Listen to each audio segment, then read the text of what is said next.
Joining me today is Richard Vass, VP of Learning Solutions at eLearning, and Brian Washburn, the co-founder and CEO of Endurance Learning. So without further ado, Brian, Rich, the show is yours.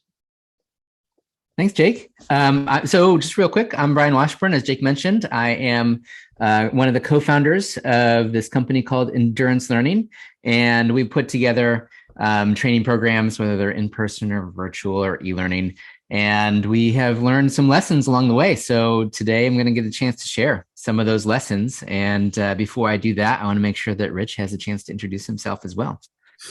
Thanks, Brian. Hello, everybody. I'm Rich Vass. Been at ELB Learning now for going on 11-ish years, and have been working with the brothers back in the eLearning Brothers days, even back as early as 2009 when they were first getting going. My background is instructional design, learning strategy, and right now I'm in the role of learning solutions. So this is really right up my alley. As Brian and I were prepping for this webinar, I was excited to see his elemental chart of various learning strategies. And so we're going to get into this concept around radioactive versus interactive today, which I think you'll find very engaging. So thanks, Brian. Yeah, I'm excited, and I'm going to show that chart in just a second. But before I do, I want to give a shout out to my Seattle peeps. I see some folks from Seattle are joining us in the webinar chat, which is exciting. Also, Rochester, New York, go Bills. But enough of that.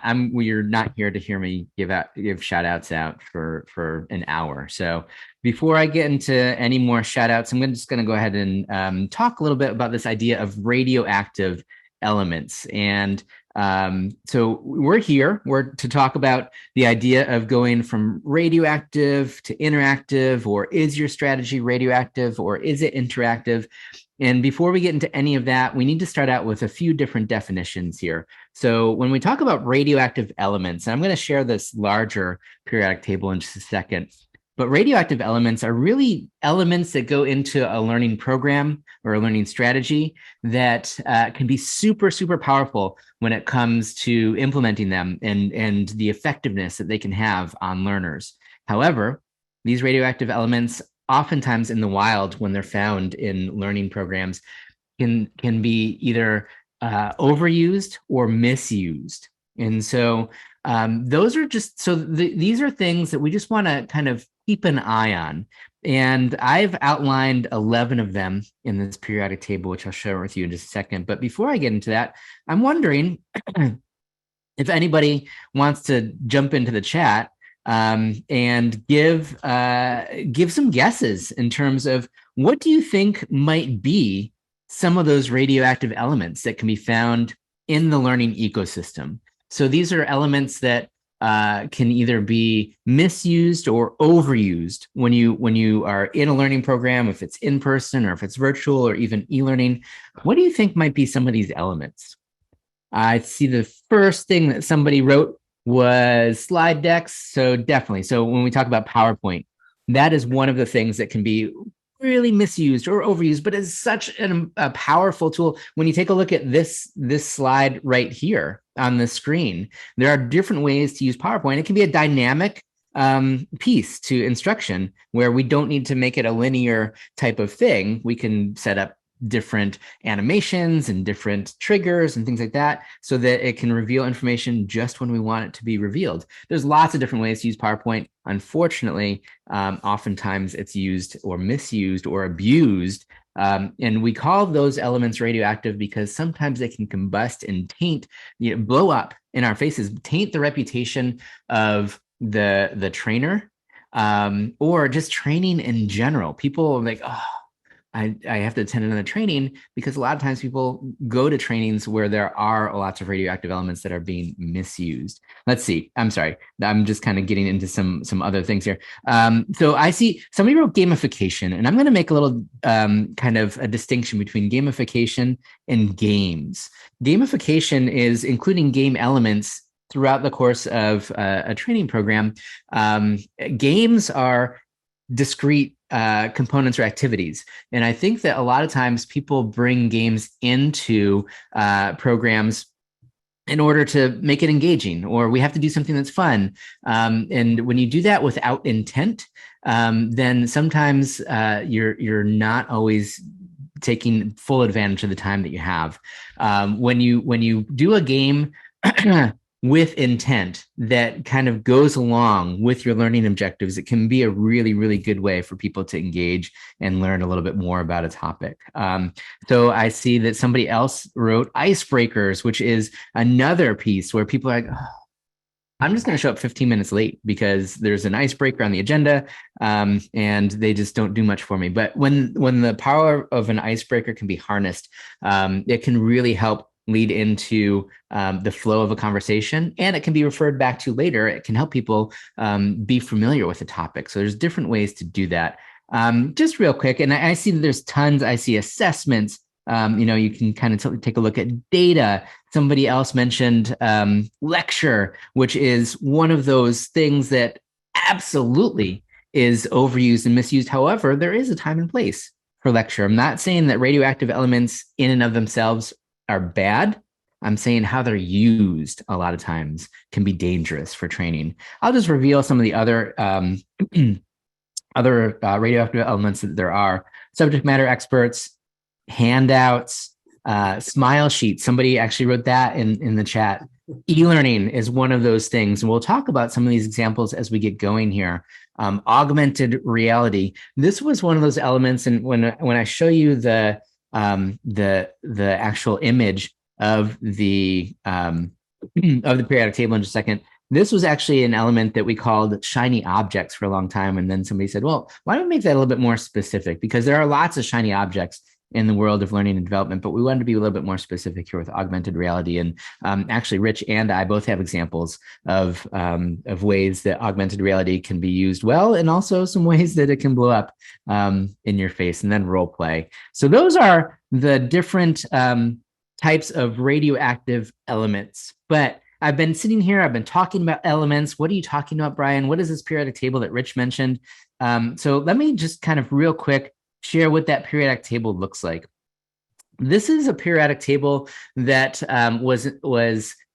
it's basically a metaphor, right? So when you think of the world of science and the periodic table that we all learned when we were in middle school or high school science, there is an organization and a sequence and flow to the way that those elements are organized. And I wanted to do something similar in the world of learning. And so this is kind of what we came up with.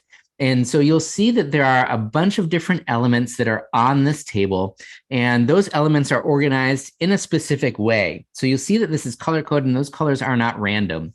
These colors are because when I started to think about the different pieces that can go into a learning program, there are different types of elements, and sometimes they can be used well, and sometimes they can be used and strung together to make a compound. If you want to take a look at this actual periodic table on your own, excuse me, and you want to kind of play around with it a little bit more, either now or later, you can go to a site called 51elementsoflearning.com. And there you can start to click around on the elements, and you can learn a lot more about what each of these elements are. But real quick, before I turn Rich loose on some examples here, I just want to talk about some of these different elements and what these different colors on this periodic table mean. And so let's take these elements kind of one at a time, or these classifications of elements. And in the middle, you kind of see these yellow elements, and these are Gaslike elements. These are elements that are found in learning programs, and they are similar to gases that you'd find in nature, where you don't really notice it. Like, think about oxygen. You don't really think about oxygen all day long. However, if all the oxygen were to be sucked out of your room right now, you'd notice it really quickly. And it's kind of like that for gas-like elements in the world of learning as well. So when you think of, and some of these are really common. So when you think of things like adult learning principles, we mentioned gamification before, and I wouldn't lump that into the radioactive elements. It's kind of a system, an approach to learning. And that's what all these gas-like elements are. They're theories or approaches to learning that can be integrated given the circumstances. Some of these are things that people don't think about a lot of times, things like dialogue education or change management, because learning programs are often intended to affect change. It's something that we'll want to keep in mind as well. Now, one thing I want to point out is all of these elements kind of go on this periodic table, but the periodic table isn't meant to be exhaustive. It's not an exhaustive list, but it is a list to help you start to think through what can my learning program include. So those are the Gaslike elements. Over on the right-hand side of the periodic table are blue elements, and these are liquid elements. These are practices that are designed to support knowledge or skill transfer. And just like liquids in nature, they can take different shapes based on the vessel that you pour them into. And so when we think of our organizations as a vessel, sometimes supervisor support at my organization may look different than supervisor support at your organization, but it doesn't make it less important. Sometimes we can stumble upon a practice that we think works really well, and we can freeze it into place just like a liquid so that it will always be like that. Or we can melt it down if we find one of these practices isn't working well, and we can try to change its shape and then freeze it back again.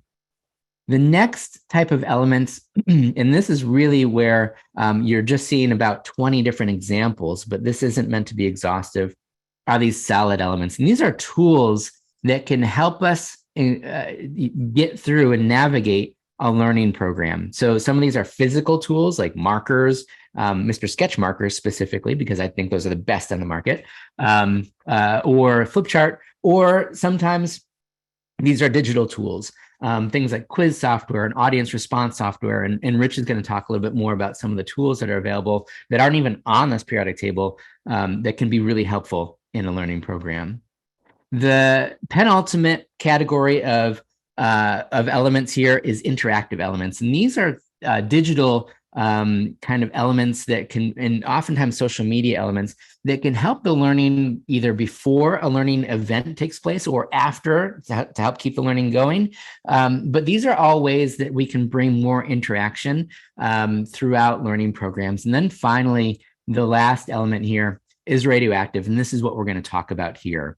So with that being said, I'm going to toss it over to Rich, who's going to actually begin with some examples, and then I'll chime in with some examples that I may have as well. But it sounds like we have a PowerPoint example. So I'm going to go ahead and stop sharing and bring it over to Rich. Okay. Thank you, Brian. Really cool. I mean, I saw some chatter in the chat about this idea around these concepts of, the different elements, and sometimes you can combine them. I had to actually spend some time looking at, just looking at what kinds of elements on the real periodic table actually can come together to become explosive, or they're explosive potentially on their own. And that's really what we're talking about here, is what ends up becoming explosive during your learning experience. This is on the front page of our website at ELB Learning, and you'll notice under products, we've got authoring tools, gamification, VR, video practice, learning platforms. Then strategy's got some different services there, custom learning and staff augmentation. But really, all of these deal with e-learning. They're online training in some way, shape, fashion, or form. So I thought about what I could share with you today and thought, well, anytime we usually do these, it's all about, look at all the cool stuff we make. I thought I'd show you where e-learning can sometimes be a radioactive element that can end up, you look at it and you think, that just doesn't pass the sniff test. And by the way, some elements can smell really bad, like hydrogen or other things you might sniff in your world. So I'm going to start with, if I can, just talking about e-learning a little bit. We'll go jump to PowerPoint as well as we move along here. We're going to shift back and forth a little bit, although maybe I will start with PowerPoint, and then I'll jump it back over to you, Brian, to talk a little bit about what you've noticed in the SME world, or using subject matter experts, and how that can also become a little bit explosive potentially. But let me start by just sharing with you here. This is our asset libraries. Many of you have probably seen this login screen. Once you're logged in, you can kind of see what's available there. Let me just go ahead and log in. I'll jump over to my login page. I don't know what to say about PowerPoint, except to say I'm not going to insult your intelligence by digging into why it's radioactive. I think we all know why it's radioactive. Because, we've all heard about death by PowerPoint over the many, many years. However, having said that, there are so many great ways to use PowerPoint. One of our webinars last week featured a couple of our sales engineers on the product side, Josh and Dominic, talking about the battle of the authoring tools. I think we looked at Lectora and Storyline and Captivate. And they started with a PowerPoint premise. Just, how well do these tools allow for the import of a PowerPoint file? And will they capture your animations and your bullet builds and, stuff like that? We've been using PowerPoint forever. But I will say this, and then I won't say any more about it. If you're using PowerPoint, and I think a lot of us are, and I'm not suggesting that we pull it out entirely, it is on the periodic table. And I think it deserves to be here.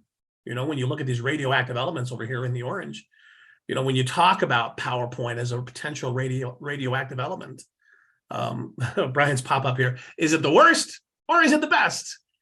Well, it depends, I guess, on what the potential might be. So I'm going to click into our PowerPoint graphic library here and just say, if you're using PowerPoint, do yourself a favor and use some of these. These are very cheap. I'm happy to send you any one of these that you find where you're like, Rich, I want to try that one out. Let me send you a couple of templates that you can play around with. The nice thing is that these 9,000 plus PowerPoints that you see here they're customized, they're different. That's all I can really say, I suppose, is if you're going to use PowerPoint, maybe try to get away from the general generic stuff that lives out there and maybe try to move into something more along these lines where you think, oh, what kinds of cool animated options might there be out there? Well, we have a lot of different, fully built, fully interactive, animated stuff that lives out there. And it's not just us. There's lots of other PowerPoint options that are out there. And I don't know that it will ever go away. I mean, in this world of visual learning, where we're all, needing to see something and talk about it, PowerPoint's a great way to help us there, or Google Slides or whatever you're using. But I won't dig into all of these to show you what the possibilities are, but there's a lot of different options in here. So something like this, and by the way, you can get a trial account here to check some of this stuff out if you haven't already.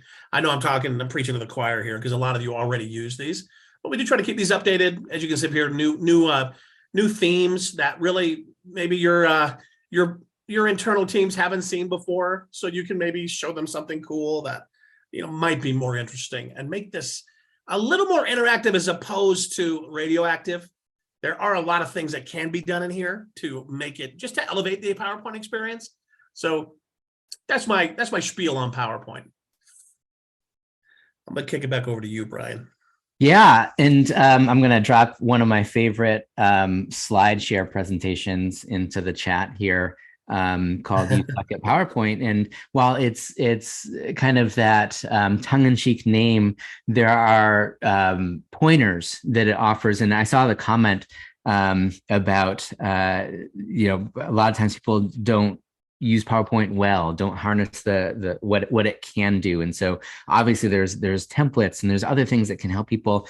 And then there's just things out there that can help people figure out, even just fonts and color schemes and going away from clip art and stuff like that, I think is really helpful as well. So if you want to check out that resource, it's not something I put together. It's just something I stumbled upon one day and I love it.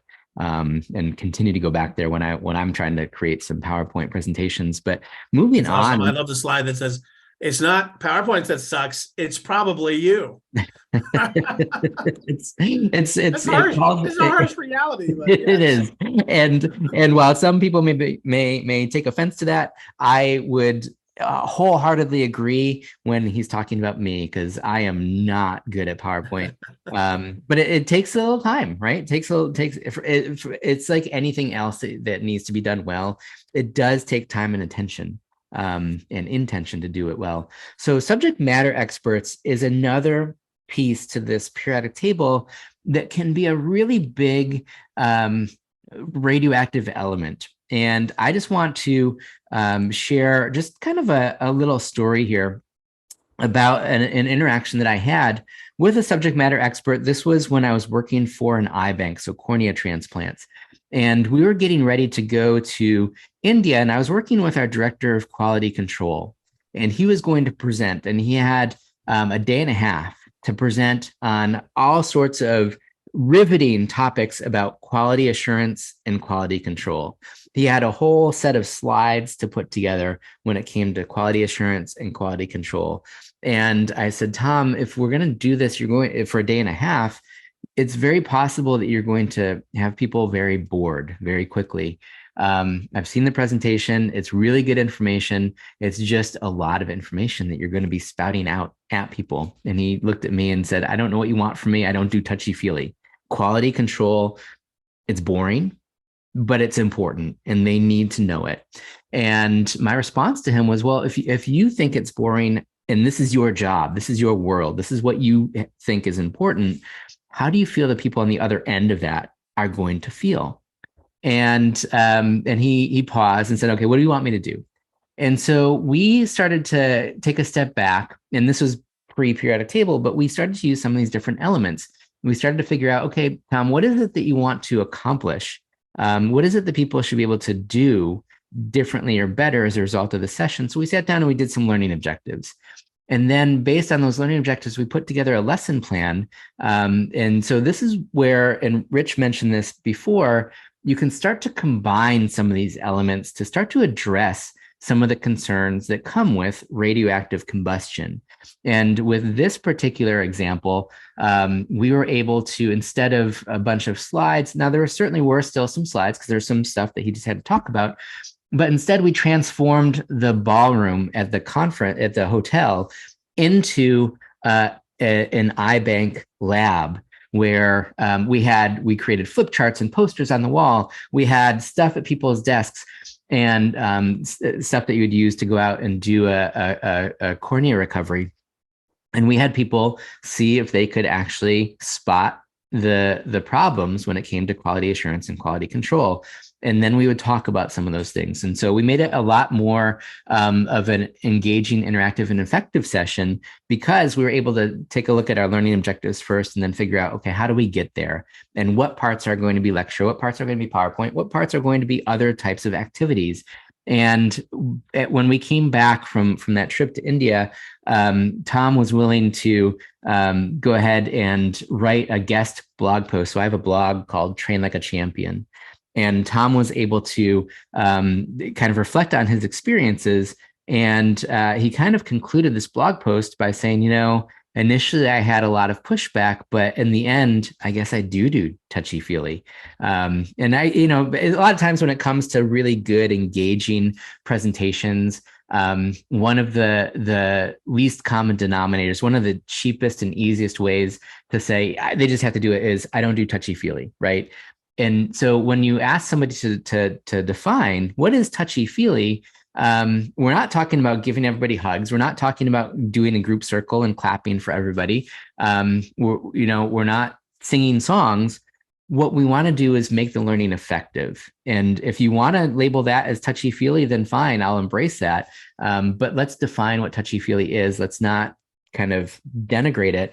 And let's work together where let's meet the subject matter experts where they are in order to push them forward. And so that is one example here that I had in terms of working with subject matter experts. Now, one of the things and one of the biggest, I think, radioactive elements is e-learning. And Rich began to mention, kind of Storyline and Captivate and Lectora, but I'm going to toss it over to Rich because this is definitely an area where we can put some stuff together and fail miserably, and we can put some stuff together and really change people's lives with the way that the learning is presented.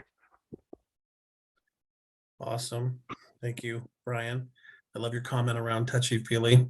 I'm a big believer in the old adage, people don't always remember what you told them, but they will always remember how you made them feel. So now, I'm a 30-year veteran almost, I guess 27 years, 93, so 29 years. So I got into online training at a financial company years ago, and I remember being in charge of a big national rollout, and many of you will laugh, but this was like 2002, and I went into Microsoft Front Page, I remember, and was using the HTML available there, a little bit of Dreamweaver back in the day. Anyway, so happy to have next and back buttons working with captions where you can click on stuff. So we've come a long way since then, obviously. So this time, again, I'm not gonna just trot out all the great stuff, but when we talk about e-learning, we talk about all the stuff that's out there. And certainly ELB Learning has been in this business of trying to do more for you, for everybody out there in the wild who needs help with building awesome e-learning. You know, our mantra is we want to help you create better learning experiences. And there are a lot out here. You know, if you come to our resources page, look at our case studies, a lot of great e-learning solutions out here where stuff, it goes deeper than just your typical e-learning. But I want to show you a time when I'd like to call all of these interactive, but there's a time when we made a faux pas and made it, we delivered a radioactive solution. And this was a long time ago. So I will say 6+ years ago, but even 6 years ago, there's no excuse for what we delivered here. And I'm okay doing this because this company is now defunct. And so I'm going to just showcase this to you. And I think this was built in Lectora. I'm going to say, let's go to the beginning. Can you see this, Brian? I can. Yes. Addressing physical impairments on the left-hand side here. So I'll go back to the beginning here. So this client had a really limited budget, but really felt like wanted to provide something for returning soldiers who are needing to just get back into life again. That's important, right? That's an important audience. I mean, there's topics in this whole series around, suicide prevention and mental health. And this one's about physical impairments, returning from war and whatnot. Look what we ended up delivering. There's no audio. It's just an image. We really tried hard. And I sold this. I'm the guy who sold it years ago. And this would have been 2015, maybe 2016. And I'm ashamed. Because in the end, and after we looked at it, we all took a look at it together as a team and kind of went, I don't know that we did the best job here. And I even apologized to the client at the end because I thought, this is a really important topic. We did use one of our templates here. So, okay, click on these various things to learn more about what's what. So, you got to click those things before you can move on. But I mean, we did the 10 of these, I think. And this turned into I think, a fairly radioactive situation. Anyway, but we try to avoid this when we can. And I hope, now you may look at that and think, well, I'm doing stuff like that now. I hope you're not. And if we're doing things like that nowadays, I guess I would say this to you, and maybe you all know this. You don't have to be doing stuff like that online anymore. The only reason you could possibly do it is because you might think, oh, I don't have the budget to do anything fancy. You do. Trust me. There's enough free stuff out there now. There's enough trial versions. Heck, you can get trial versions on our site and have all kinds of assets that'll work forever, even after the trial expires. There's no excuse for this type of delivery that's radioactive. Can you imagine folks that are in a program returning from war or whatever, war-torn countries, and having to sit there and, maybe I'm not sure what the requirements were for folks to sit through that, but it got scuttled quick. And like I said, the company's defunct and no longer in business. But back in the day when we delivered that, I wish we had the courage to say, no, we're not going to deliver that. And I'm sorry your budget doesn't fit what we can deliver for you, but that's not what we do. And nowadays, I think we're more like that, which is great. And I think Brian's shop is too at Endurance. I mean, you would look at that and go, it's not, look, you're going to spend X amount of dollars on this for us. Fine. Whether you're going to give it to a vendor or you're going to spend it internally, either way, that money's going to get spent. And what you're going to deliver is not effective. And let's call it radioactive, right? It's just going to be something that won't be memorable. It won't change any behavior. It won't really help with any behavior change. It might put a little knowledge in someone's head, but they'll probably quickly forget it. And there's just, I guess I'll say it's harsh. I know it's like the PowerPoint thing that Brian shared. If my PowerPoint sucks, it's not PowerPoint, it's me. If we're doing this type of delivery, then we can do better. There's no excuse for it. So again, we learned a lot over the last 5 or 6 years. I hope we're better now. I'm just going to ask a question because I think that you bring up a really important point that it's pretty important for us to see our role as more of a partner and not a order taker, right? So even if somebody says, look, this is what I want. I get adult learning principles and all that good stuff, but honestly, and this is actually pretty verbatim to conversation I had a few years ago. Our staff, they're all MBAs. They get it. They just need the information. We don't have time to do kind of all this adult learning principle stuff. We just need to get them the information. What is your response to something like that? There's ways to do that. There's ways to just get the information out there. And I would say we have this conversation from time to time with folks, and we say, well, look, if that's your objective, there's much cheaper ways to do it than e-learning. There's a handout you can provide. There's something folks can read. I love podcasting, by the way. You can do a quick podcast. It's pretty cheap and easy, and folks like to listen. It's nice because folks are consuming it while they're doing other things. So I would explore other ways or venues in order to deliver that. Modalities, we should say. Other modalities to deliver other than e-learning. Because I think this is why e-learning becomes radioactive, because it is not the one-stop shop. It's not something that fits everything. So that's why we have to be careful. We are the learning experts, and we should be providing the right direction. It's not coming to a doctor who says, well, I know what you need, but it's expensive, so we can just do this instead. Really? I mean, nobody expects that. So I think we're getting better here in 2022. And that's good. Hopefully we'll continue to go that direction. But yeah, I think sometimes it's what's called for is something much more basic. And maybe the indicator is, what is the behavior change we're looking for? One of my favorite questions during needs analysis is, what are you seeing now from your learners that you want to stop seeing? What are you not seeing from your learning audience that you want to start seeing? And we start getting real basic like that. Then we get into, okay, now we're going to get into something where we can start to really craft an effective learning plan. So that's one of the few times you'll see us show something that did not go well, but hopefully I think we've learned a lot of lessons since then. Did you want to share an example of something that was cool? I showed the case studies page. And we got lots of cool stuff out there. I worry though, should I, Brian? I mean, we do that a lot, and I worry that we're just going blah, blah, blah, and everybody will go, yeah, we've seen all your cool stuff. I mean, I can. I guess I'll show one. Here's an award-winning solution that was recently recognized. This is Twitch. So this is an Amazon company. I don't know if you guys knew that Twitch got bought by Amazon. But this whole experience here, this magic of Twitch, if anybody's familiar with Twitch, it's pretty cool. I guess it says it really well here. It's a platform for millions of individuals to connect via live streams every day. And rather than catching folks on the radio or television, catch them where they're living, which is, especially younger folks, is out here in the world of streaming, where, maybe they're watching. You could do a cooking channel. I follow musicians on Twitch, which I think are really cool.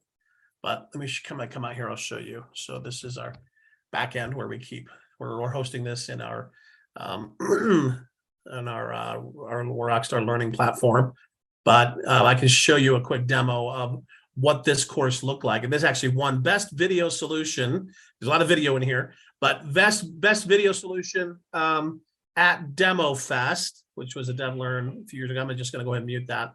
But in considering and thinking about who the learners are, in this case, it's targeting advertisers. So Twitch, the sales team at Twitch needs to go out into the world and convince advertisers that, hey, this is where you need to be. So come use Twitch. So that was the goal, was to provide a learning exercise that would help folks out there who hadn't really heard of it understand where to spend their advertising dollars.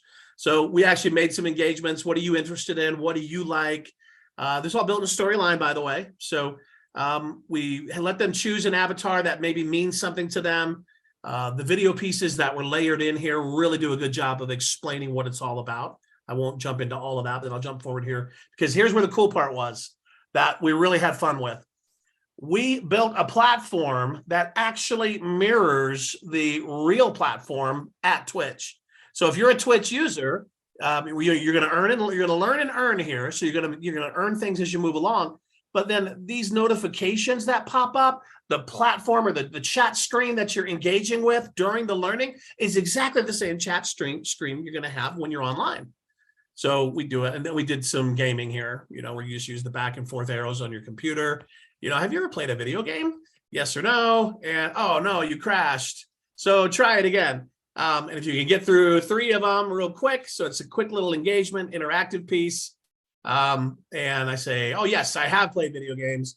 Well, then we get some points up here. And then we see on the right side of the screen, we start to get some engagement here with our chat platform. And so all throughout the course, there are live elements that actually happen in real time that are mirrored here in the learning environment. And what I loved about that was, if I'm a learner and I'm really seriously interested in advertising on Twitch, after I have this experience and I go out and try Twitch for real, I'll have already been exposed to the chat platform, to the bits that I can earn that are the monetary system within Twitch.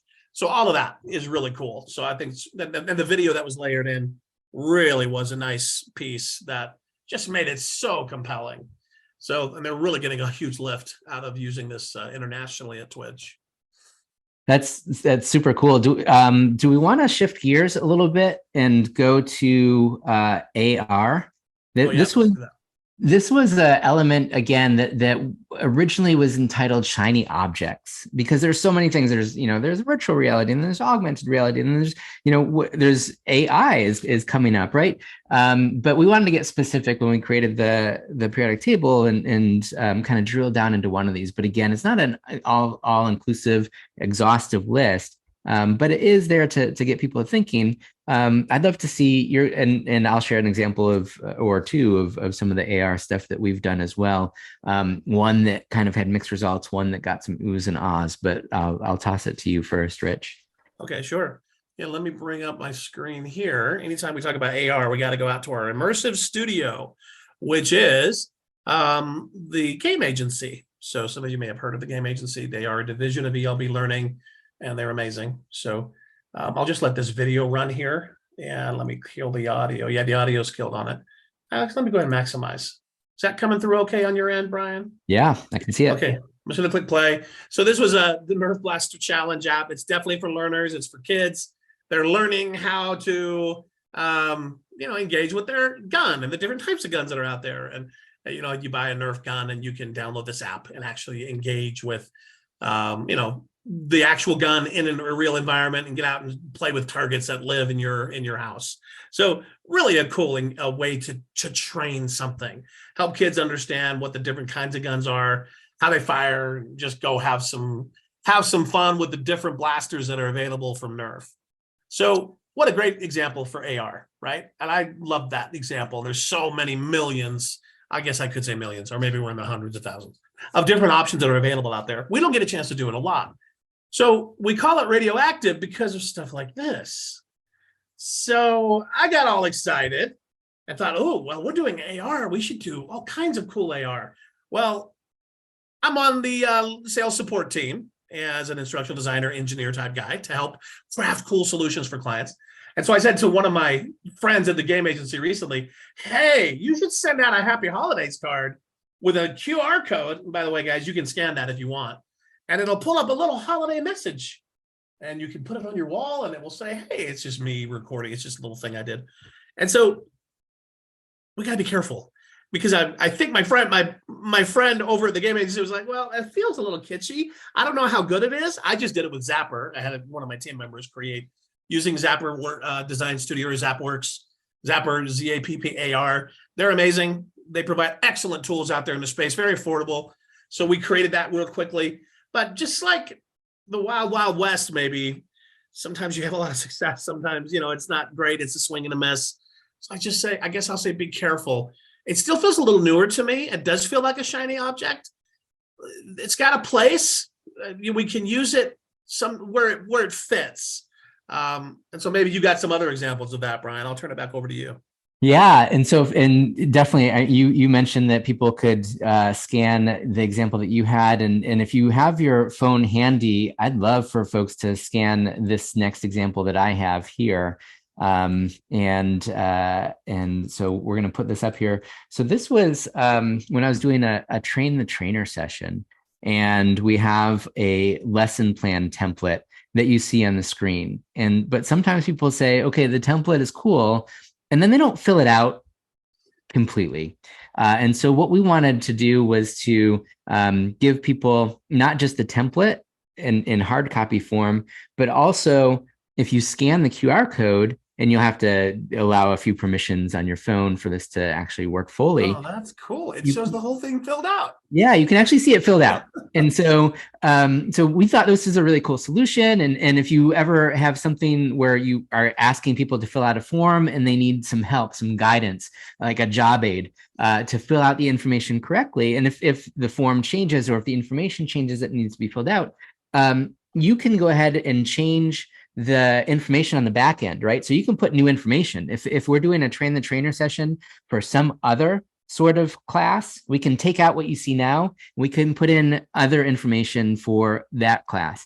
Now, I thought this was really cool, and I was going to show it off at a conference, and the conference directors asked us not to actually provide handouts. And so I was like, all right, cool, we'll just put it up on the screen. Well, the problem, and this is what happens sometimes when you get really, really fixated on a solution, so an example, something you want to show people.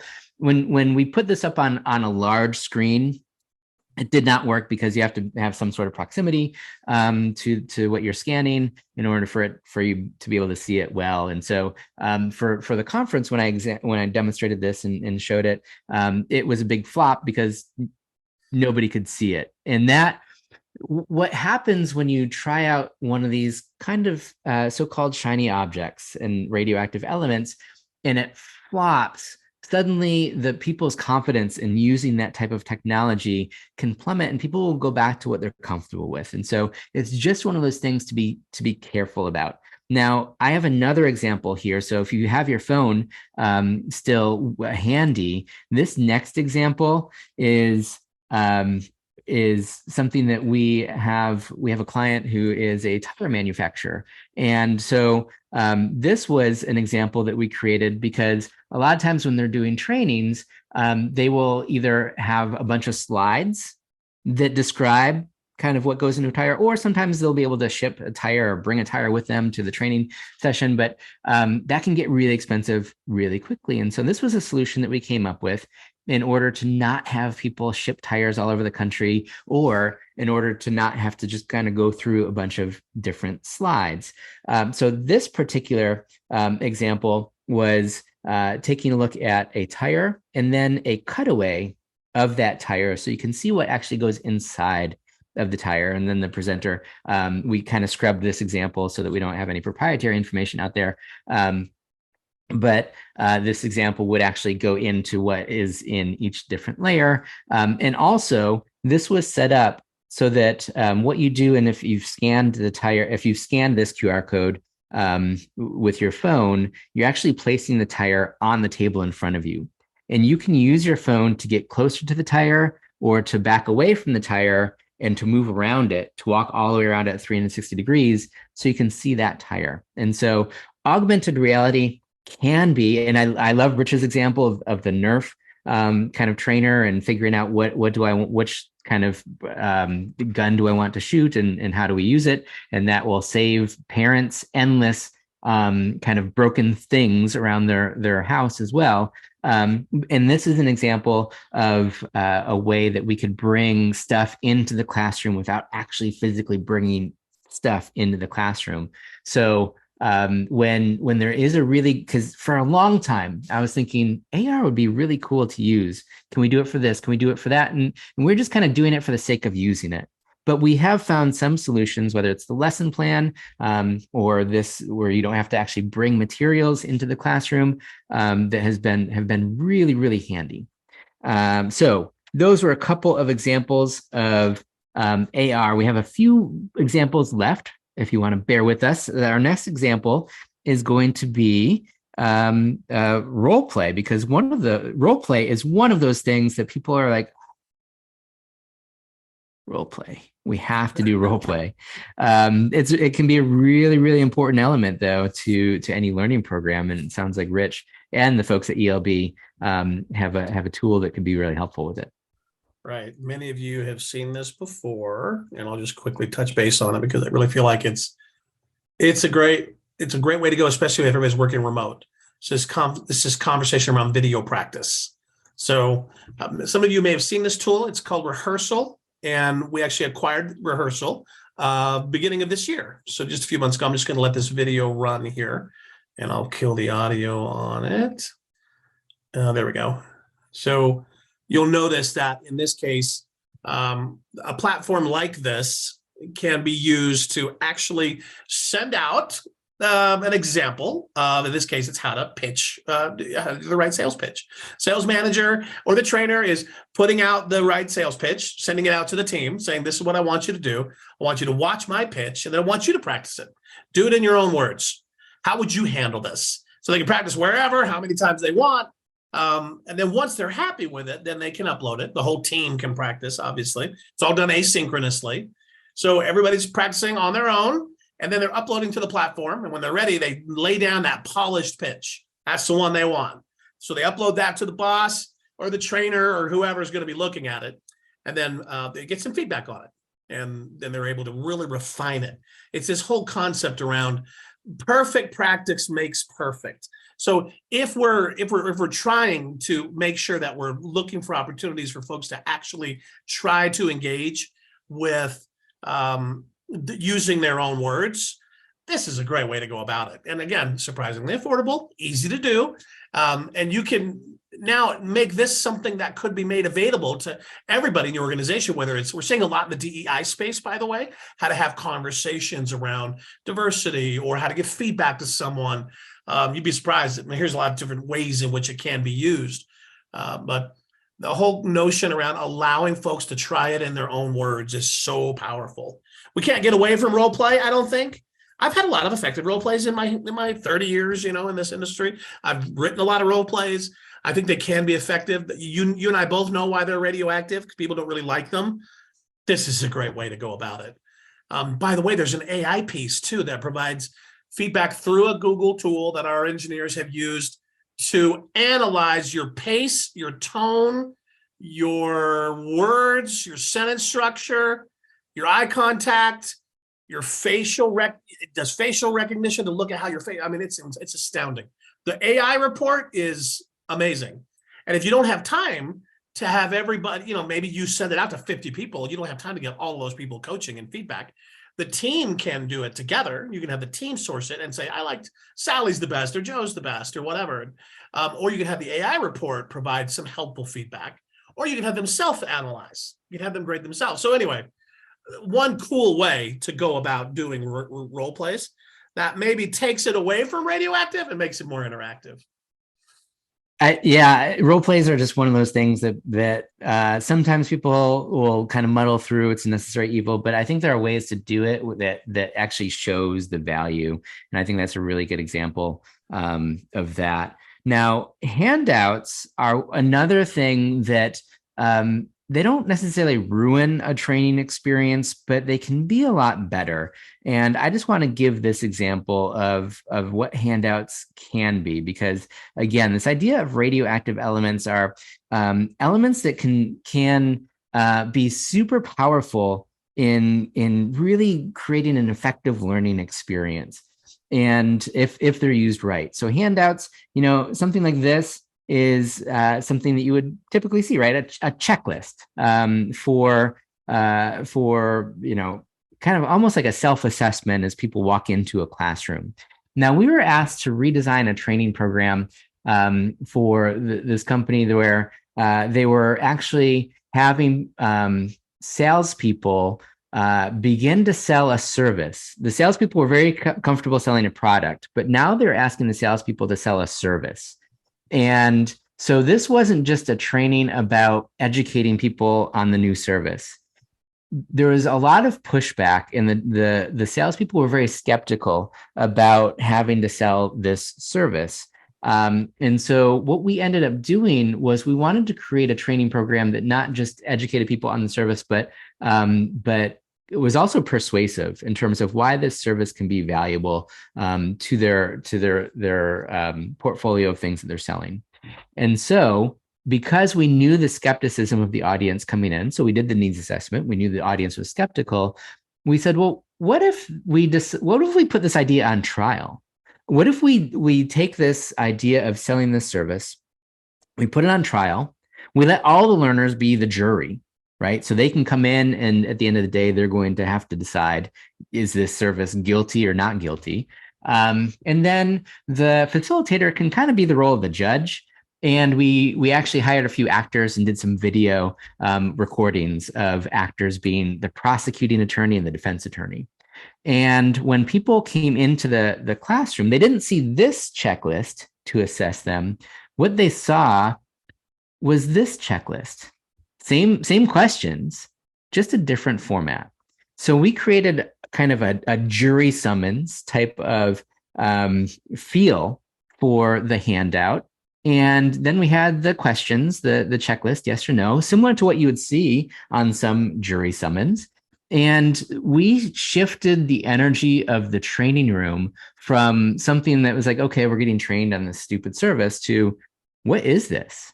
So it brought in a level of curiosity, and also helped the visual design and the instructional design that went into just a simple handout, changed the whole look and feel of the training program.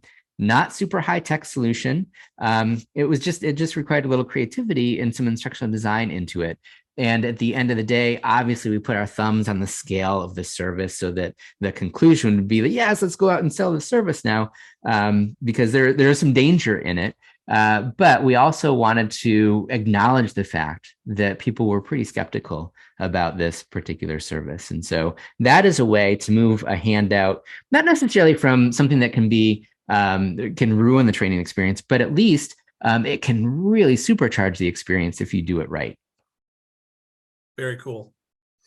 Yeah, I know that we're starting to run out of time here, but I think that you, Rich, had an example of a game, which might be the best example to end on. You bet. Let's talk about games. So again, you'll notice it's one of the last ones we have here. I love the little flyover that Brian's team has here. Who doesn't like to play a game? If it's intentionally designed, it can be a critical part of a training initiative. Well, many of you who are on the call today, I'll go back to our asset library. Many of you are already using our training games that live out there in our template library. Let's just go to Lectora and we'll just say, show us games. So here's all of our different Lectora templates that have been built to work inside the Lectora authoring tool. I just want to see games. Show me games that have been built inside of Lectora. Here's one of my favorites. Popular choice. This is basically Family Feud, which is a great little game.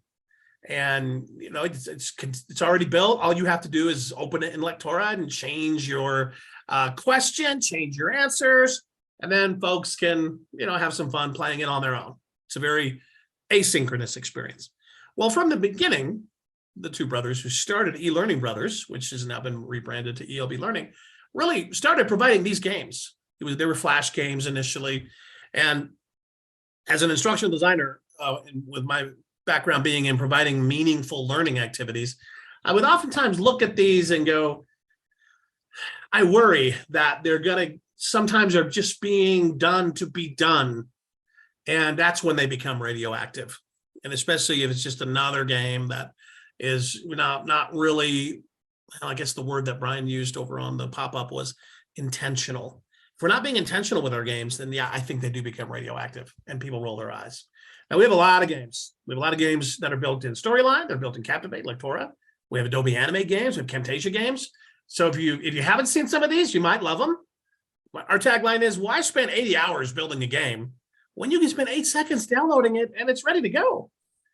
But I think we got to go. So I love our friends at the Game Agency because this is where they specialize. When they talk about the creating a game, these are the things we're talking about. We want to improve engagement. We want to improve retention. So learning retention, right? So we've got to be, when we go back to that word intentional, it's so important. What are the feedback and rewards? A lot of our games that are just in the template library, unless you build something around it or some sort of journey, or they're part of some kind of a learning journey, then I don't know that they really do a good job of getting you to where you want to go. You can play them anywhere. That's important. And of course, our games do that too. But micro-learning, are they part of a micro-learning strategy? Don't let the tail wag the dog, right? Don't let the game lead the content. What kind of data is coming from the game? Providing a practice playground. So this is where we're getting into a simulation, right? We're letting learners actually experience a live environment. And there's game dynamics here that need to be included. Social and collaborative. Can you go head to head? Well, using the Arcades platform from the training, the game agency, certainly we can let learners go head to head with, they can challenge one another. That's awesome. That kind of engagement is priceless. Bring learning back again and again. This should be repeatable, replayable, enjoyable. One thing I learned from our friends at the game agency early on was it should be a fairly compelling way to lose. In other words, it shouldn't just be built in such a way that it's just easy, but it's challenging. Entertainment, character stories, and finally, you can use them in live events training too. So lots of different ways to use games effectively so that they're interactive and not radioactive. Be careful with overusing them, and be careful with just, again, throwing them in because they're available. They do elevate the learning experience. I think that's important, but let's elevate our game and make sure we're doing and using them in the right way. Guess that would be the challenge. And it looks like we are running low on time here. So I just wanted to thank ELB Learning for having me as part of this webinar. I wanted to thank everybody who had a chance to attend. And for those who are watching the recording, thank you. I did not put a slide up with my information, and so I put it into the chat. If people want to connect, I would love to connect. If you have questions, if you have comments, if you think that something's great, if you think something's awful, I'd love to hear about it. If you want to grab virtual coffee, please reach out to me.